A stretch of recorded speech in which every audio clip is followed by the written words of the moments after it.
The medicine woman's cabin sat at the edge of Oklahoma City in 1878, where the grasslands met the scattered oaks, and Maura Calloway had just finished grinding wild bergamot into powder when she heard the gunshots that would change everything about her careful solitary life. She stood from her workbench, wiping her hands on her apron, listening to the chaos erupting from the main street half a mile away. 3 more shots rang out, followed by shouting and the thunder of hooves. Maura had learned long ago not to involve herself in the violence that sometimes swept through town, the disputes between cattlemen and homesteaders, between lawmen and outlaws. She kept to her herbs and her remedies, and the townspeople came to her when bullets and fists had done their damage. The rider came fast, his horse lathered and wild-eyed. Maura saw him from her window, a tall man in a dust-covered coat hunched over his saddle. He made it to her gate before he started sliding sideways, and she was already moving, grabbing her emergency kit and rushing out the door. He hit the ground hard. His horse, well trained despite its terror, stayed close, reins dragging. Maura knelt beside the man, her hands already assessing the damage. Blood soaked his left side, spreading dark across his shirt. "Can you hear me?" she asked, her voice steady despite her racing pulse.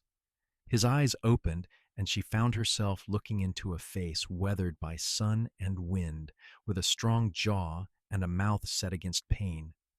He could not have been more than 26 or 27, she guessed, perhaps 5 years older than herself. "Got shot," he managed, which would have made her laugh under different circumstances. "I can see that. Can you stand if I help you?" He nodded, though the movement cost him. Together they got him upright, and Maura took most of his considerable weight as they staggered toward her cabin. He was taller than she had realized, and solid with muscle from hard work. They made it through her door, and she guided him to the sturdy table she used for examinations. "Lie back," she instructed, already cutting away his shirt.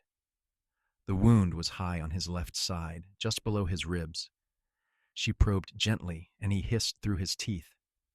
"Bullet went through," she said. "That's fortunate. Means I don't have to dig it out."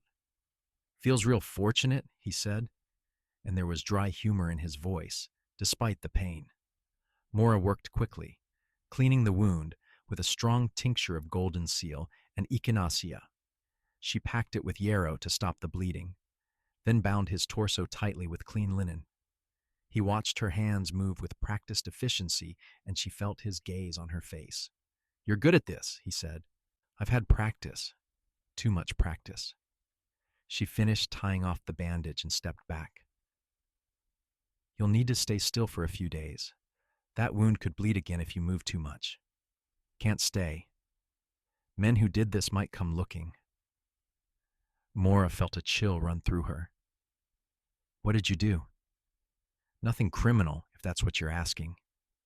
He tried to sit up, failed, and fell back with a grunt. "I witnessed a murder. The killer didn't like that." "Who was killed?" "Ranch hand named Tom Farley. He found out the foreman was stealing cattle, selling them under the table. The foreman shot him, and I saw it happen." "The law should handle this," Maura said, though she knew, even as she spoke, how hollow the words were. Oklahoma City had a sheriff, but he was often gone, and justice was a flexible concept out here, on the edge of civilization. "The foreman's brother is the deputy. Who do you think would end up dead if I went to them?" Maura studied him, weighing her options. She could turn him out, send him on his way, and return to her quiet life. Or she could help him, and possibly bring trouble to her door. She had never been good at turning away someone who needed help. "What's your name?" she asked. "Fletcher Donovan. Frank to most people." "I'm Maura Calloway. You can stay here until you're well enough to ride. But if those men come here, I won't lie for you." Something that might have been respect crossed his face. "Wouldn't ask you to." She got him settled on the narrow bed in her back room, the one she kept for patients who needed watching through the night. His color was better now, and his breathing had steadied. She left him with water and a tincture of willow bark for the pain, then returned to her workroom. The bergamot still waited on her bench, half ground. She had orders to fill, people depending on her medicines. Old Mrs. Henderson needed her arthritis remedy. The blacksmith's wife was expecting a baby any day and would need the birthing tea.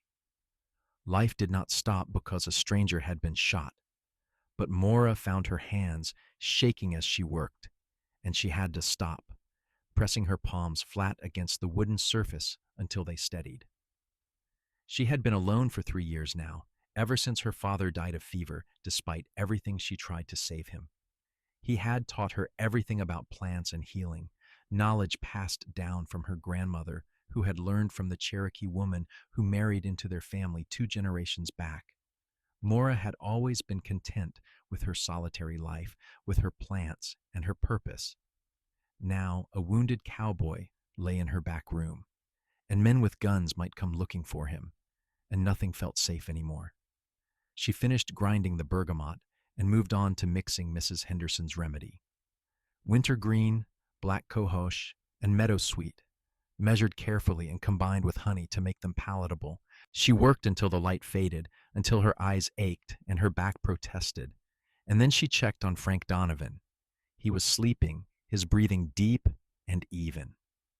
In sleep, his face lost some of its hardness, and she could see he had been handsome before the sun and wind had carved lines around his eyes. Dark hair fell across his forehead, and she resisted an odd urge to brush it back. Maura returned to the main room and made herself a simple dinner of cornbread and beans. She ate without tasting, her mind turning over the problem of what to do. Frank could not stay here indefinitely. He would need to heal and then move on, get far enough away that the foreman and his deputy brother could not find him. But something about that solution felt wrong, like running from a fire instead of putting it out. She was still thinking when she heard the horses. 3 riders coming up the path to her cabin. Maura's heart jumped into her throat, but she forced herself to stay calm. She went to the door and opened it before they could knock, standing in the doorway with her arms crossed.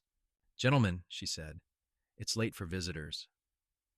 The man in front was stocky and mean-looking, with a deputy's badge glinting on his chest. "Evening, Miss Calloway. We're looking for a man who might have come this way." Tall fellow, dark hair, riding a bay horse. "You seen anyone like that?" Maura kept her face neutral. "I've been working in my laboratory all day. Haven't seen anyone." The deputy, whose name she remembered was Clem Barker, narrowed his eyes. "You sure about that? Because his horse's tracks lead right to your gate." "Lots of tracks lead to my gate. People come here for medicine. Mind if we take a look around?" "I do mind, actually. I have vulnerable patients inside, and I won't have them disturbed." The other 2 men exchanged glances, but Barker leaned forward in his saddle. "Now, Miss Calloway, I'd hate to think you were harboring a fugitive. That would be a serious crime." "Is this man wanted for something?" Maura asked. "Because if he is, you should have a warrant. He's wanted for questioning. Then question him when you find him. But you won't find him here, and I'll thank you to leave my property." For a long moment she thought Barker would push past her anyway.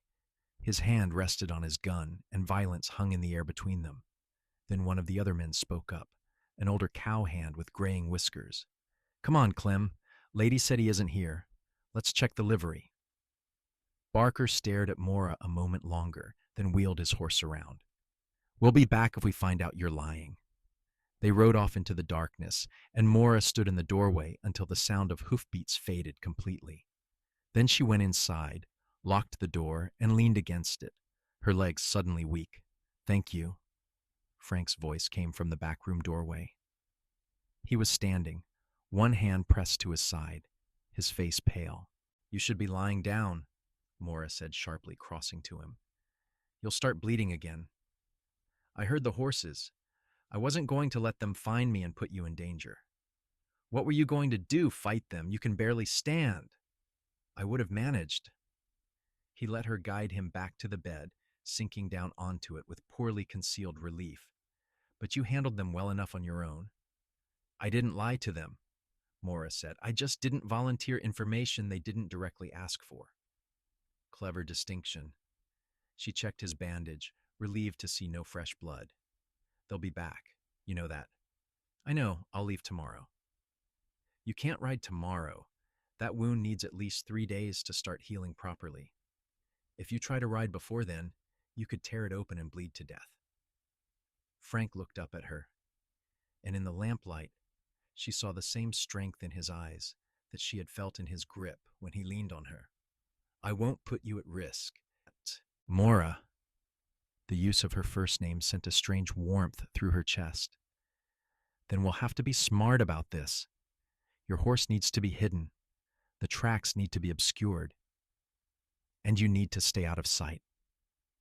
Over the next hour, they made a plan. Maura took Frank's bay horse and led it into the trees behind her cabin, where a small ravine provided shelter and grass.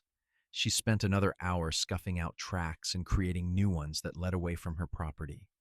It was past midnight when she finally returned to the cabin, exhausted and filthy. Frank was still awake, sitting up in bed despite her orders. You didn't have to do all that. Yes, I did. Now lie down before you undo all my medical work. He obeyed, and she saw him wince as he settled back. Why are you helping me? You don't know me. For all you know, I could be lying about everything. Maura considered the question as she washed her hands in the basin. My father used to say that healing wasn't just about treating wounds.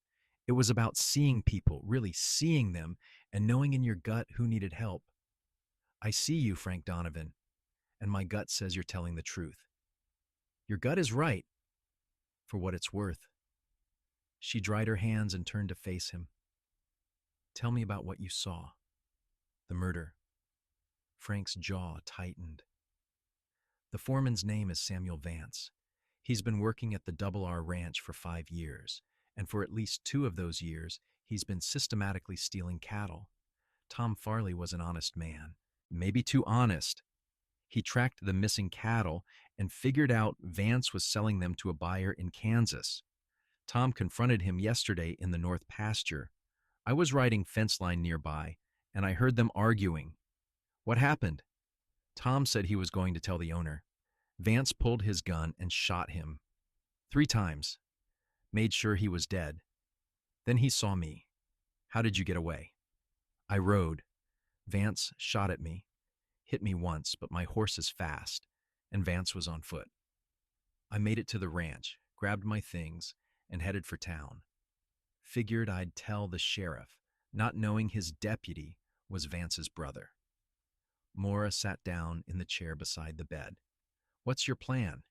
Even after you heal, those men will still be out there. I have to get to Fort Reno. There's a federal marshal station there. He'll have jurisdiction, and he's honest. If I can tell him what happened, show him where Tom's body is, Vance and his brother will hang. Fort Reno is 40 miles from here. I know, but it's the only way. Maura nodded slowly, her mind already working through the logistics. Then we have 3 days to get you strong enough to make that ride, and we need to keep you hidden until then. Frank reached out and caught her hand, his grip warm and firm. I'll make this up to you somehow. I swear it. She looked down at their joined hands, feeling something shift in her chest, like a door opening that she had kept locked for a very long time. Just stay alive. That will be payment enough. The next 3 days fell into a careful rhythm. Maura tended her regular patients and filled her orders, maintaining the appearance of normalcy. But between the morning visits and the afternoon preparations, she cared for Frank. She changed his bandages twice daily, pleased to see the wound healing cleanly with no signs of infection. She fed him strengthening broths made with wild onions and coltsfoot and teas brewed from hawthorn to support his heart and blood. Frank proved to be an easy patient, never complaining, always grateful. But more than that, he was good company.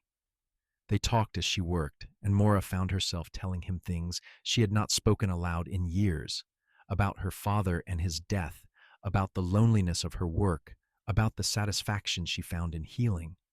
Frank listened with complete attention, asking questions that showed he genuinely cared about her answers, And he told her about his own life, about growing up on a small ranch in Texas, about losing his parents to cholera and making his way north to Oklahoma Territory to find work.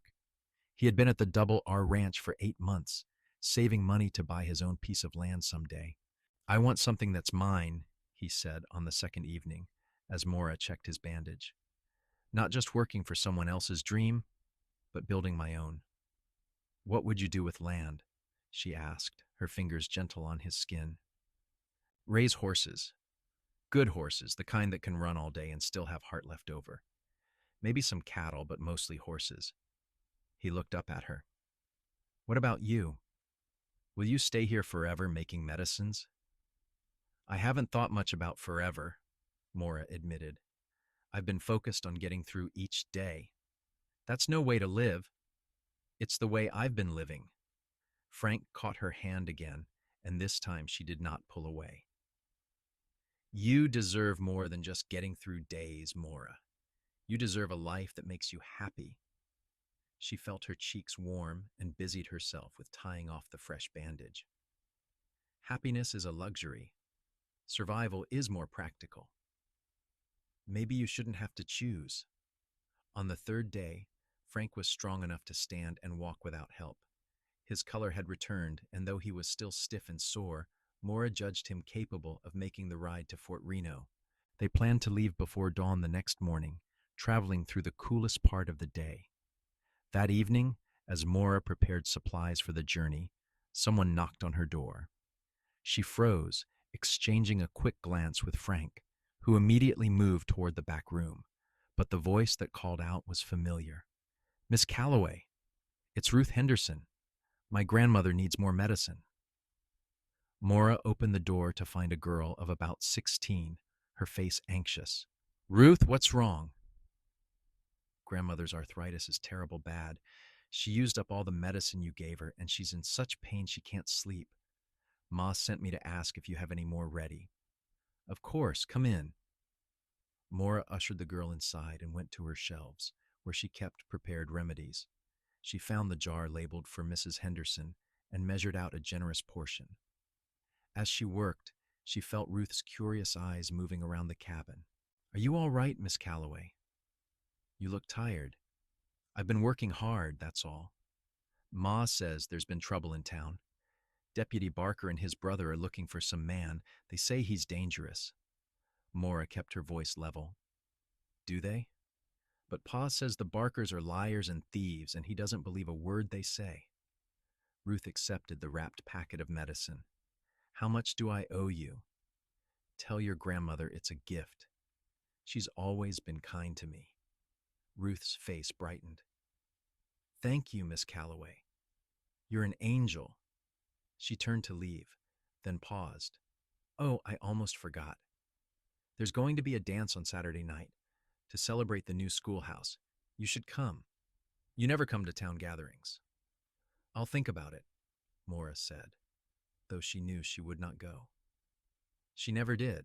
After Ruth left, Frank emerged from the back room. She's right, you do look tired. I am tired. But we have a long ride ahead of us tomorrow, so I should try to sleep. Us? Frank's eyebrows rose. You're not coming with me. Yes, I am. Absolutely not. It's too dangerous. Maura turned to face him, her hands on her hips. You're still weak, Frank. That wound could reopen. You need someone with medical knowledge to travel with you, and that means me. I'll be fine. You'll be dead if something goes wrong. And besides, she added, a new thought occurring to her.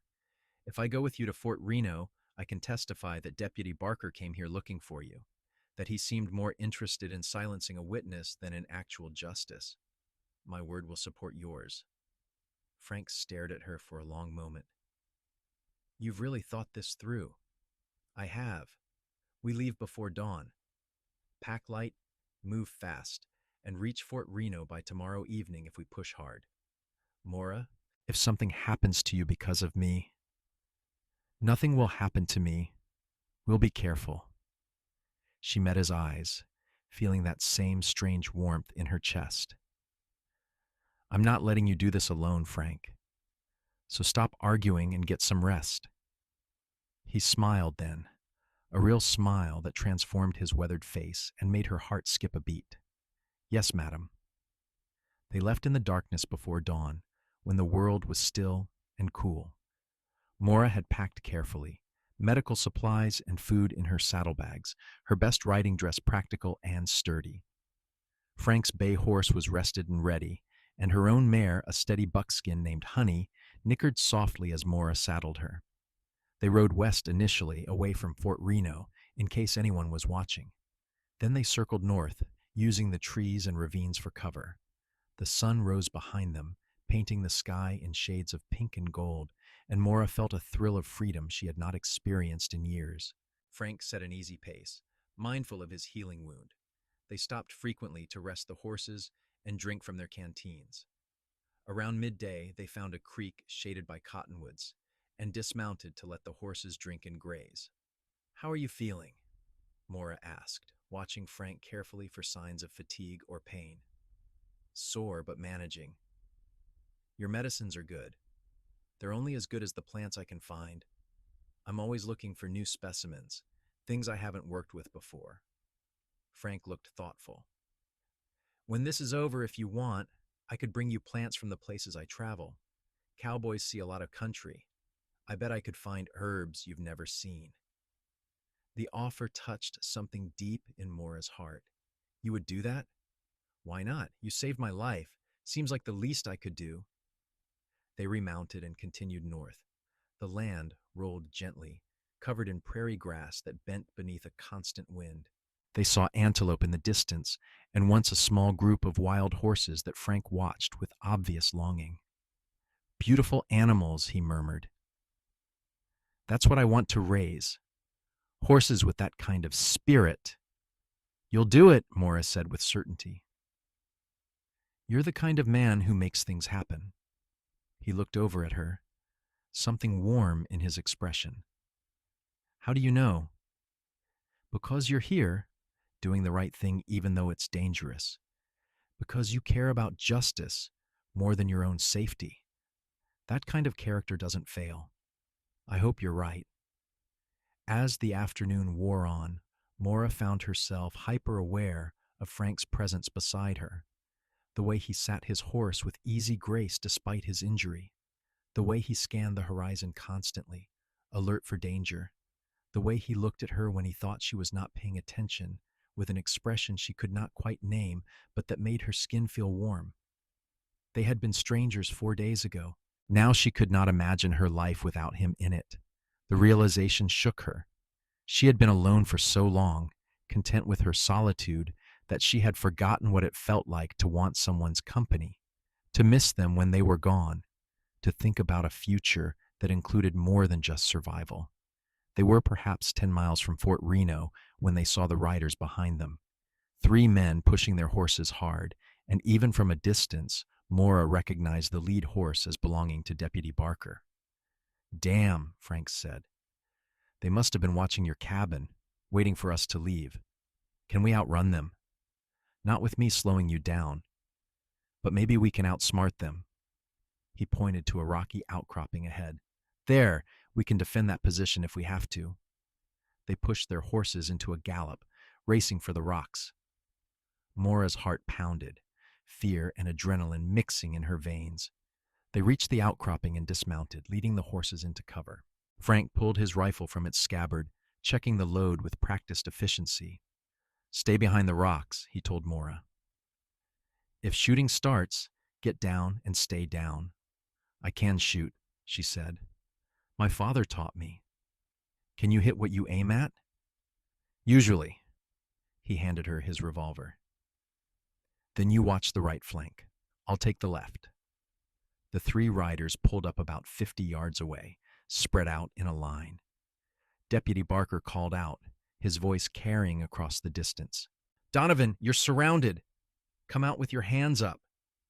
"I'll come out when you promise to take me to the federal marshal at Fort Reno," Frank shouted back. "I want to give my testimony to someone who isn't related to a murderer. You're in no position to make demands. And you're in no position to stop me from reaching Fort Reno. We're less than 10 miles away. Even if you kill me, Miss Calloway will tell the marshal everything. Your brother will hang and you'll be right beside him." Silence fell. Maura could see Barker conferring with his companions. One of them looked nervous, a younger man who kept glancing toward Fort Reno as if measuring the distance. "Let us leave," Frank called. "Ride back to Oklahoma City and forget you saw us. When the marshal comes for your brother, you can claim ignorance. That's better than hanging for murder." "Sam's my blood," Barker shouted back. "I'm not letting you destroy him." "He destroyed himself when he killed Tom Farley." Barker drew his gun, and time seemed to slow down. Maura saw him raise the weapon, saw Frank bring up his rifle, saw the other two men reach for their own guns. Then the nervous young cowboy yelled something and spurred his horse, riding hard away from the confrontation. His defection shocked the other man, who hesitated, his hand on his gun but not drawing. "Go home, deputy," Frank said, his rifle steady. "This is over." For a long moment, Barker sat frozen. Then he spat in the dirt and wheeled his horse around, galloping back the way they had come, the remaining cowboy following. Maura let out a breath she had not known she was holding. Her hands were shaking, and she carefully lowered the revolver before she dropped it. "Are they really gone?" she asked. "For now. But we should get moving, just in case they change their minds." They rode the last 10 miles as fast as Frank's condition allowed, not slowing until the walls of Fort Reno came into view. The fort was a substantial structure with sturdy buildings and a flag snapping in the wind. Soldiers watched from the walls, and Maura felt the tension drain from her shoulders as they approached the gate. The marshal, a weathered man in his 50s named John Cartwright, listened to Frank's story with careful attention. Maura added her own testimony about Deputy Barker's suspicious behavior, and Marshal Cartwright's expression grew grimmer with each detail. "This is serious business," he said when they finished. "I'll need to ride to the Double R Ranch, find Tom Farley's body, and arrest Samuel Vance. As for Deputy Barker, the local sheriff will have to handle him, but I'll make sure the right pressure gets applied." "How long will it take?" Frank asked. "Few days, maybe a week. I'll need you both to stay here at the fort in case I have more questions. We have quarters for civilians." They were given a small, clean room in the officers' section, separate beds but close enough that Maura could hear Frank breathing in the darkness. That first night, exhausted from the ride and the fear and the relief, she fell asleep almost immediately. She woke to find Frank standing at the window, silhouetted against the starlight. "Can't sleep?" she asked softly. He turned, and even in the darkness, she could see the tension in his shoulders. "Keep thinking about Tom. He was a good man, Maura. He had a wife and 2 little boys. They deserve justice." Maura rose and crossed to him, moved by an impulse she did not question. She took his hand, lacing her fingers through his. "They'll get it. Because of you. Because of us," he corrected. "I couldn't have done this without you." They stood together in the darkness, holding hands, and Maura felt the last of her defenses crumbling. She had told herself she was helping Frank out of duty, out of her healer's oath to protect life. But the truth was simpler and more terrifying. She was falling in love with him. The realization should have frightened her. Instead, it felt like coming home. "Frank," she whispered. "When this is over, what happens then?" He turned to face her fully, his other hand coming up to cup her cheek. "I don't know. I guess that depends." "On what?" "On whether you want me to stick around." Her heart was racing, but her voice was steady. "I do. I really do." He kissed her then, gentle and careful, as if she might break. But Maura was not fragile. She kissed him back with 3 years of loneliness and longing, with the fierce joy of finding something she had not known she needed. When they finally pulled apart, both breathless, Frank rested his forehead against hers. "I love you," he said simply. "I know it's fast, and maybe it's crazy, but I love you." "It's not crazy," Maura whispered. "I love you too." They spent the next 5 days in a strange limbo, waiting for news from Marshal Cartwright while living in the safety of the fort. The fort surgeon was impressed with Maura's medical knowledge, and they spent hours discussing different herbs and treatments. Frank, meanwhile, helped with the horses, his expertise quickly recognized and appreciated. But the best moments were the private ones: stolen kisses in the shade of the stables, long walks along the fort's perimeter, talking about their dreams and hopes. Frank told Maura about the piece of land he wanted to buy, a valley about 20 miles west of Oklahoma City with a creek and good grass. Maura told Frank about her dream of building a real clinic, a place where people could come for treatment and she could train others in herbal medicine. "We could do both," Frank said one evening as they watched the sunset. "Buy the land, raise horses, and build you a clinic. There's no reason we have to choose." "We?" Maura's heart fluttered. Frank took her hand. "Maura Calloway, I know we haven't known each other long, but I've never been more certain of anything in my life. I want to build a life with you. I want to bring you plants from every trail I ride.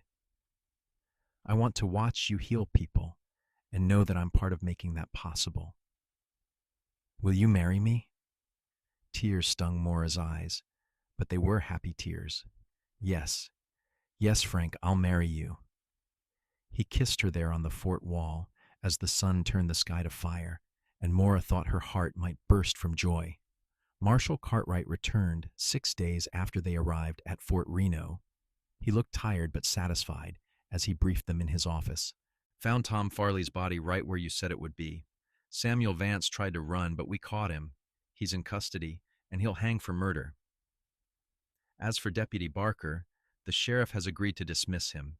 He won't face charges for helping his brother, but his career in law enforcement is over." "Tom's wife?" Frank asked quietly. "Told her everything. She's grateful you came forward. The ranch owner is setting up a fund for her and the boys." Cartwright leaned back in his chair. "You two are free to go. And Donovan, you did the right thing. Not many men have that kind of courage." They left Fort Reno the next morning, riding back toward Oklahoma City with lighter hearts. The danger was past, justice would be served, and their future stretched ahead, bright with possibility. But when they reached Maura's cabin, they found it ransacked. Someone had torn through her workroom, smashing jars and scattering herbs. Her furniture was overturned, her books thrown across the floor. The destruction was thorough and vindictive. Maura stood in the doorway, staring at the ruins of 3 years of work, and felt tears streaming down her face. Frank's arm came around her shoulders, solid and supportive. "Barker," he said grimly. This was his revenge. "Everything," Maura whispered. "All my medicines, all my preparations. People need those. Mrs. Henderson, the blacksmith's wife, the children with fever. What am I going to do?" Frank turned her to face him, his hands on her shoulders. "You're going to rebuild, and I'm going to help you. We'll gather new plants, make new medicines. It will take time, but we'll do it together." "Together," Maura repeated, and the word gave her strength. They spent the next week cleaning and rebuilding. Frank proved surprisingly handy, repairing broken shelves and building new ones. Maura salvaged what she could and began the patient work of restocking her supplies. Neighbors came to help when word spread about the vandalism, bringing food and offering support. Ruth Henderson and her mother spent 2 days helping organize the herbs Maura had gathered from the surrounding fields. "The whole town knows what the Barkers did," Mrs. Henderson said as she carefully labeled jars. "And everyone knows you and Mr. Donovan are heroes for standing up to them. You've got more friends than you realize, Miss Calloway." It was true. People Maura had helped over the years came forward now, repaying her kindness with their labor and loyalty. The blacksmith made her new metal containers for storing medicines. The seamstress sewed fresh muslin bags for dried herbs. The general store owner donated jars and bottles at cost. And through it all, Frank was there, steady and supportive, making her laugh when the work seemed overwhelming, holding her when the anger and grief threatened to swamp her. 2 weeks after they returned from Fort Reno, Frank took Maura to see the land he wanted to buy. They rode out in the morning, traveling west under a sky so blue it hurt to look at. The valley, when they reached it, was everything Frank had promised. A creek ran through the center, lined with cottonwoods and willows. The grass grew thick and green, and the surrounding hills provided shelter from the worst weather. "It's beautiful," Maura breathed. "The owner is willing to sell for a fair price. I have almost enough saved up." Frank dismounted and helped Maura down, then walked her to the creek's edge. "Picture it, Maura. A house here, built from good timber, corrals for the horses over there, and your clinic right beside the house so you can treat people without them having to ride all the way to Oklahoma City." Maura could picture it. More than that, she could feel it, the rightness of this place, the sense that she was meant to be here with this man. "When can we buy it?" she asked. "Soon as you say yes again." "Because I want this to be ours, Maura. Not mine, ours."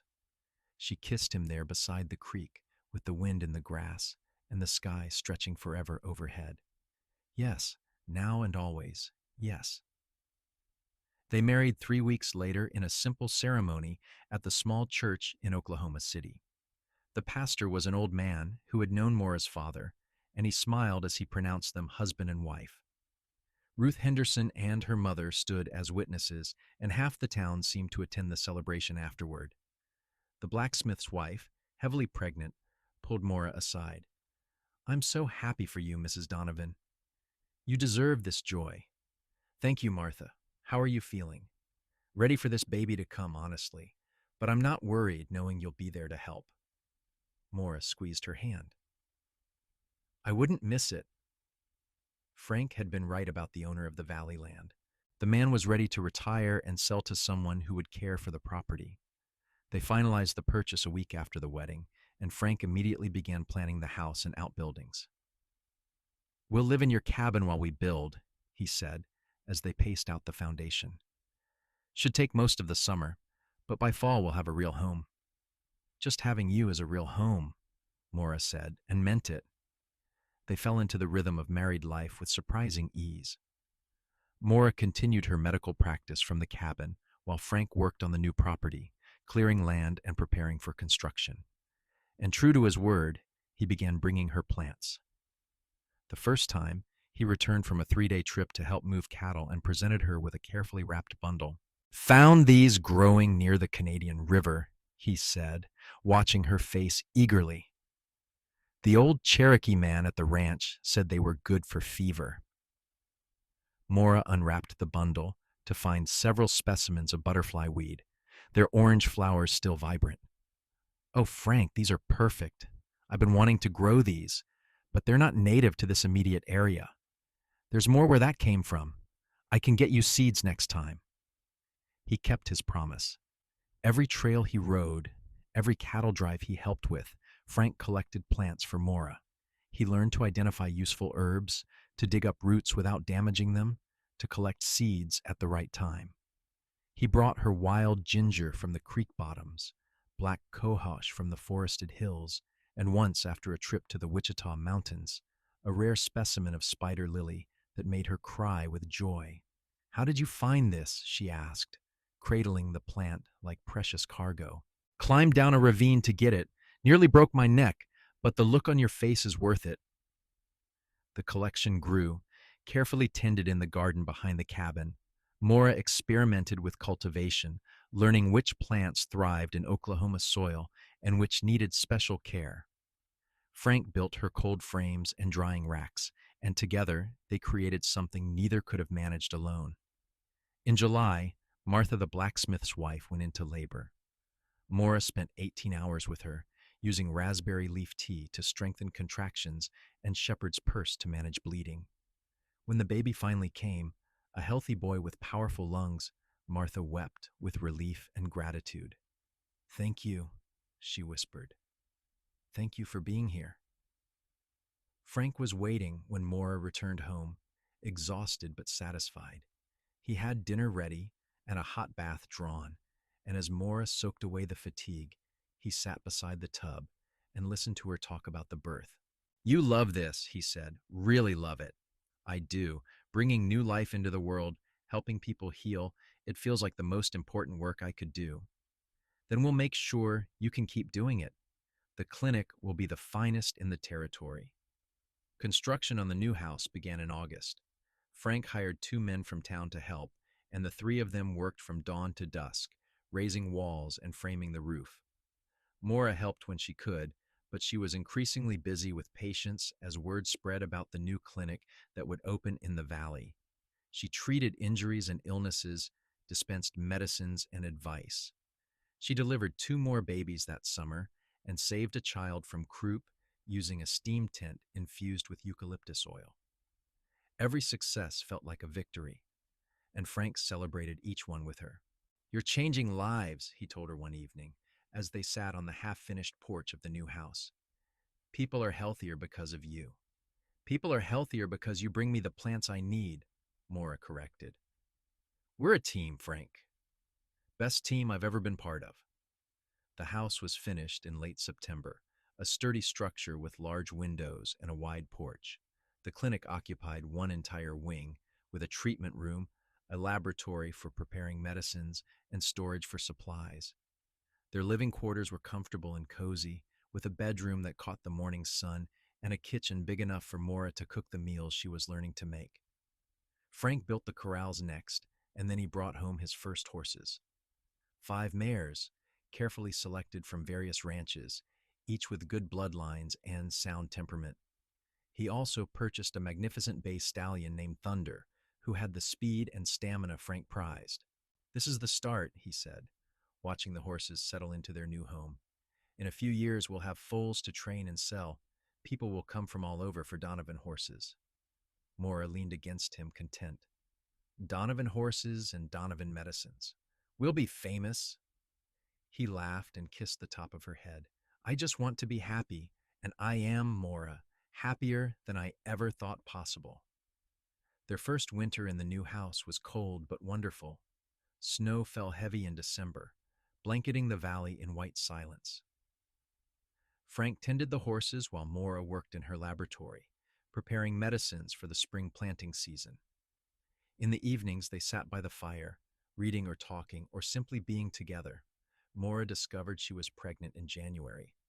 The realization came slowly, a missed cycle followed by morning nausea, and then the unmistakable quickening in her belly.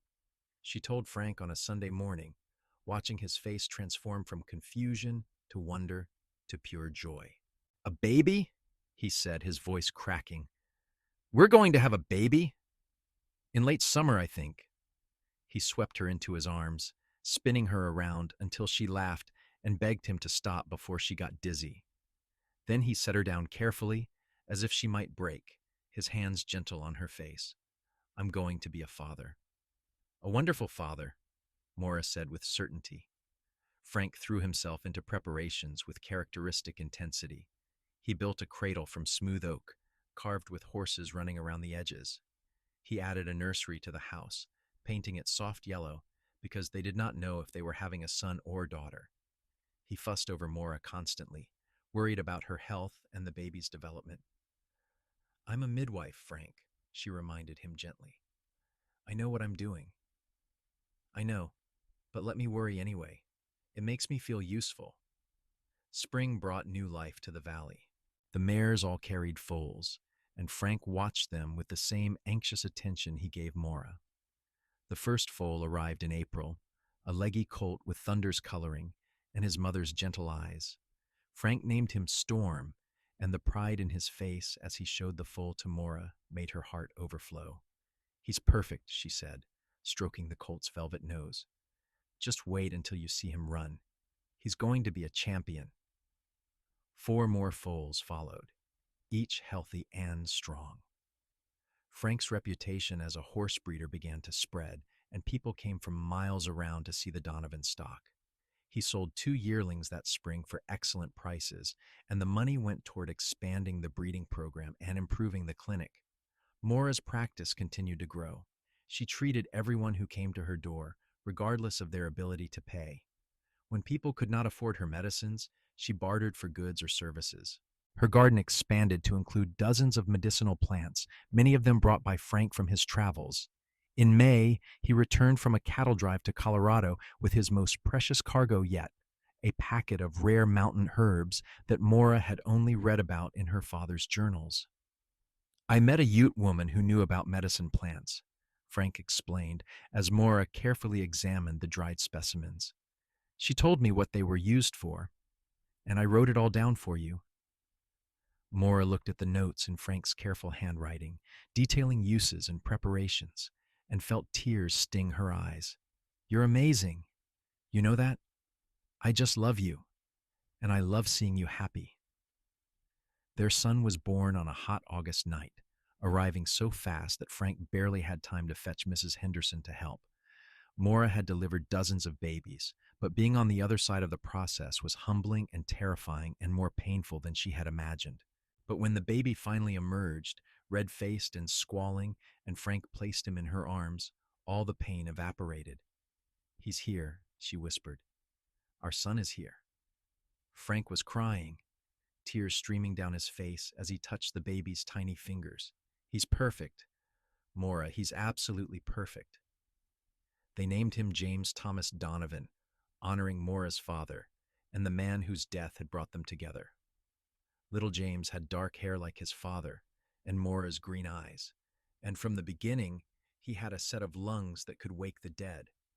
He's healthy, Maura said with satisfaction. Listen to him cry, those are strong lungs. Frank laughed through his tears. He definitely has your determination. The first weeks of parenthood were exhausting and wonderful in equal measure. James nursed vigorously and slept in brief stretches, and Maura found herself grateful for every bit of medical knowledge she possessed. Frank was a devoted father, walking the floor with James at night, changing diapers without complaint, and staring at their son with an expression of awe that never quite faded. I can't believe he's ours, Frank said one night, holding James against his shoulder. This little person, we made him. We did, and we'll raise him to be good and kind and brave, just like his father. And smart and talented and caring, just like his mother. Maura's practice paused briefly after James's birth, but soon patients were coming to the house again, and she found herself treating people with a baby strapped to her chest. James seemed to enjoy the activity, watching everything with wide eyes and rarely fussing even during minor surgeries. He's going to be a doctor, Mrs. Henderson predicted. Mark my words, that boy has the temperament for healing. The years flowed past like water in the creek, each season bringing its own joys and challenges. James grew into a sturdy toddler, then a curious boy who followed his father around the corrals and helped his mother in the garden. He learned to ride before he was 3, sitting in front of Frank on Thunder's back, fearless and laughing. Maura's clinic became known throughout the territory. People traveled for days to seek her treatment, and she trained several young women in the basics of herbal medicine, passing on the knowledge her father had given her. The garden expanded to fill 3 acres, carefully organized by plant type and medicinal use. Frank's horses gained a reputation for quality and soundness. He bred selectively, always choosing temperament and heart over pure speed. And the Donovan horses were sought after by ranchers and settlers alike. The corrals multiplied, and Frank hired 2 men to help with the training and care. When James was 4, Maura discovered she was pregnant again. This time the pregnancy was harder, with more sickness and fatigue, and she reluctantly reduced her patient load. But Frank was there every step, taking over household duties and keeping James entertained while Maura rested. Their daughter was born in spring, a tiny perfect thing with red hair and a sweet disposition. They named her Rose Catherine, and she completed their family in ways Maura had not known they needed. 2, Frank said, holding Rose while James climbed on the bed to meet his sister. We have 2 perfect children. We're blessed, Maura agreed, watching James gently touch Rose's hand. Rose grew up in the midst of healing and horses, learning both trades from her parents. She had Maura's gift for plants, able to identify herbs before she could read, and Frank's way with animals. By the time she was 5, she could make a simple poultice and bridle a horse with equal ease. James, as Mrs. Henderson had predicted, gravitated toward medicine. He helped his mother in the clinic, learning anatomy and treatment, absorbing knowledge like a sponge.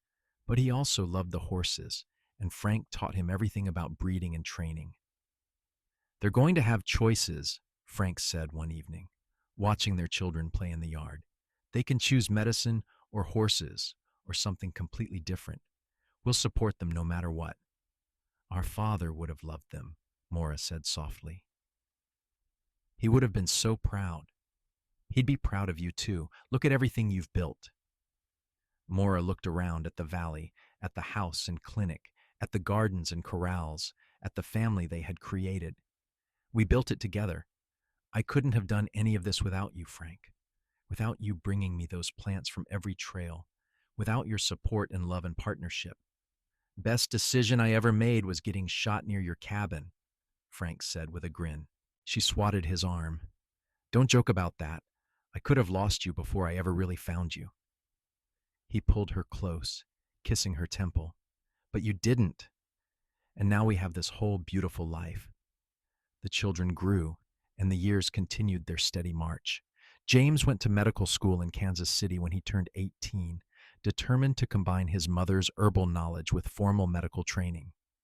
Rose stayed on the ranch, taking over more of the horse breeding as Frank aged and his joints stiffened with arthritis. I can make you something for that pain, Maura told him, grinding willow bark in her laboratory. I know you can. You've been taking care of me for 20 years now. 23 years, she corrected.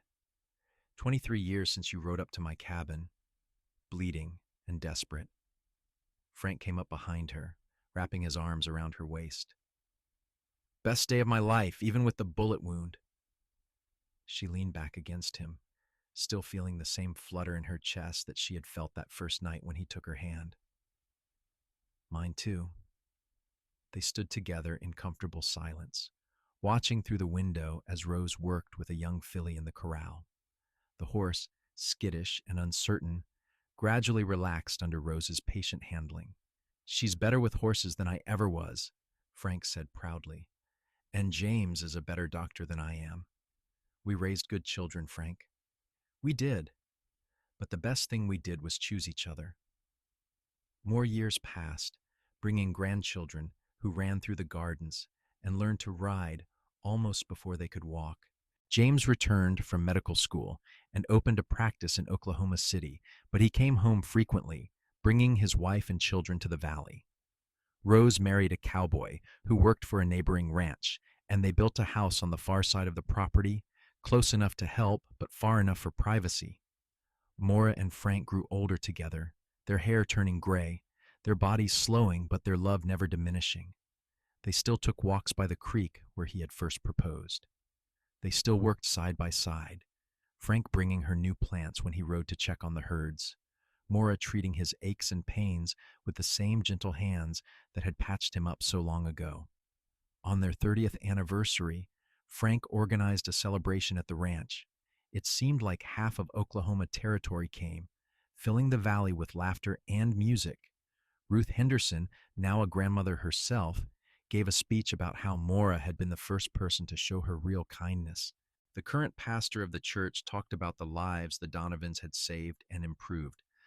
James and Rose presented their parents with a beautiful plaque commemorating 3 decades of healing and horse breeding.